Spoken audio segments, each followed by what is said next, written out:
बहुत समय पहले हिमालय की पहाड़ियों और घने जंगलों के बीच बसे एक छोटे से गांव में कुछ जिज्ञासु बच्चे रहते थे। उन्हें खेलना, नई चीजें तलाशना और पौराणिक कहानियों का आनंद लेना बहुत पसंद था। उनकी सबसे पसंदीदा कहानी थी गरुड़ की, जो एक शक्तिशाली पक्षी और भगवान विष्णु का वाहन था। बच्चे अक्सर आसमान की ओर देखते और कल्पना करते कि गरुड़ बादलों के ऊपर उड़ रहे हैं, हमेशा किसी मुसीबत में फंसे व्यक्ति की मदद करने के लिए तैयार। उन्हें नहीं पता था कि जल्द ही उनके विश्वास की इस महान पक्षी में परीक्षा होगी। एक दिन गांव के किनारे खेलते हुए अर्जुन नाम के लड़के ने जंगल से एक चमकदार रोशनी आते हुए देखी। उसकी दोस्त काव्या और नील उसके साथ हो गए और उन्होंने उस जगह की जांच करने का फैसला किया। भले ही बुजुर्गों ने जंगल में जाने से मना किया था।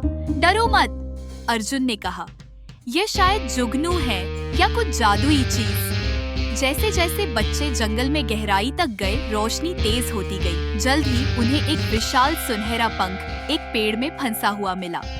गरुड़ का पंख, काव्या ने आश्चर्य से कहा। लेकिन उनके जश्न से पहले ही जमीन हिलने लगी और एक डरावनी आवाज गूंजी। कौन है जिसने मेरे जंगल को परेशान किया?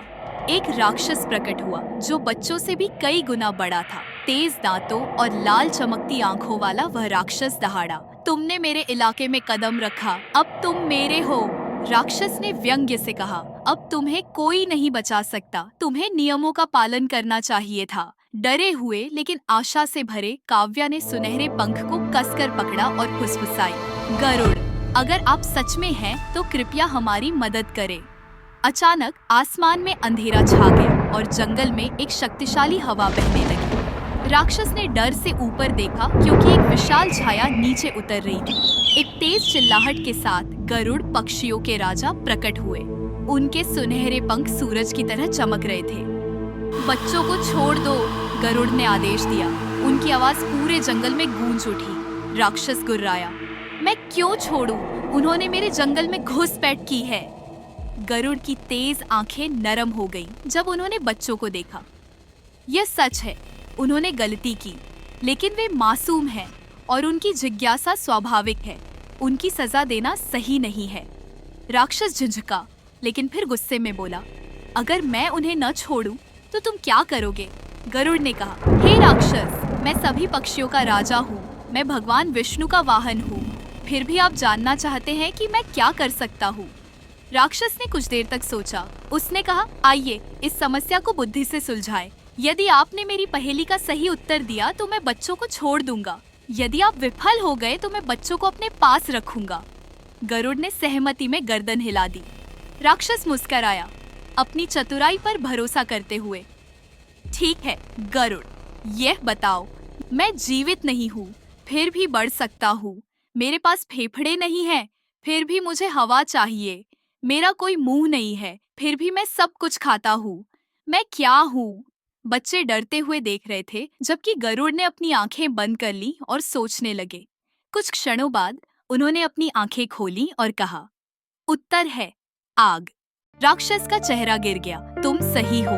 वह चला गया। जैसे ही बच्चे गरुड़ का धन्यवाद करने दौड़े, उन्होंने उन्हें हल्की फटकार लगाई।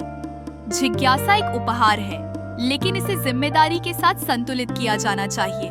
तुमने नियम तोड़े और बिना सोचे समझे एक खतरनाक जगह में चले गए। अगर मैं यहाँ न होता तो क्या होता? काव्या ने सिर झुका लिया। हमें माफ कर दो गरुड़ देव, हम फिर कभी बुजुर्गों की बात नहीं टालेंगे। गरुड़ ने सिर हिलाया और दयालुता से कहा, याद रखो, साहस का मतलब खतरे को अनदेखा करना नहीं है। इसका मतलब है ये समझना कि कब कदम बढ़ाना है और कब पीछे हटना। अपनी जिज्ञासा का इस्तेमाल सीखने और बढ़ने के लिए करो, लेकिन हमेशा सावधानी से काम लो। बच्चे गांव लौटे। उनके दिल आभार और जिम्मेदारी की नई भावना से भरे हुए थे। उन्होंने अपनी रोमांचक कहानी और गरुड़ के संदेश को सभी के साथ साझा किया, जिससे दूसरों को प्रकृति और नियमों का सम्मान करने की प्रेरणा मिली।